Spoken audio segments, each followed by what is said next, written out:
আমার মনে হয়েছে আমি যদি এই ক্যারেক্টারটাকে সুন্দর করে পুল অফ করতে পারি তাহলে এটা আমার ক্যারিয়ারে one of the strongest character হবে। তোমার যে প্রিয় মালতীর যে জার্নিটা,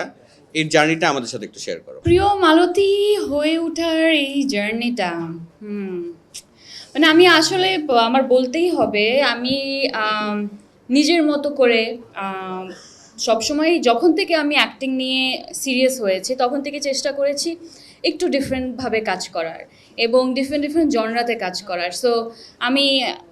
আউট অ্যান্ড লাউড কমেডি কাজ করেছি,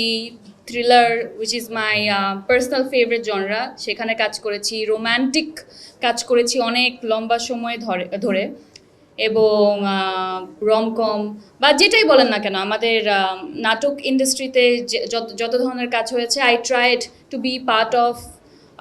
everything and I tried to work with everyone. But প্রিয় মালতীর গল্পটা যখন শঙ্খ ভাই আমার কাছে নিয়ে আসে আমার মনে হয় সেটা গত বছর এপ্রিলের দিকে এবং সে আমাকে জাস্ট খুব ছোট করে গল্পটা শোনায়। I was blown away with the story, specially আসলে এই স্টোরি যেই মেসেজটা দিতে চায়, যেই কথাটা বলতে চায় এবং আমার মনে হয়েছে আমি যদি এই ক্যারেক্টারটাকে সুন্দর করে পুল অফ করতে পারি তাহলে এটা আমার ক্যারিয়ারে one of the strongest character হবে এখন পর্যন্ত এবং এই ধরনের গল্প নিয়েই আসলে সিনেমা হওয়া উচিত।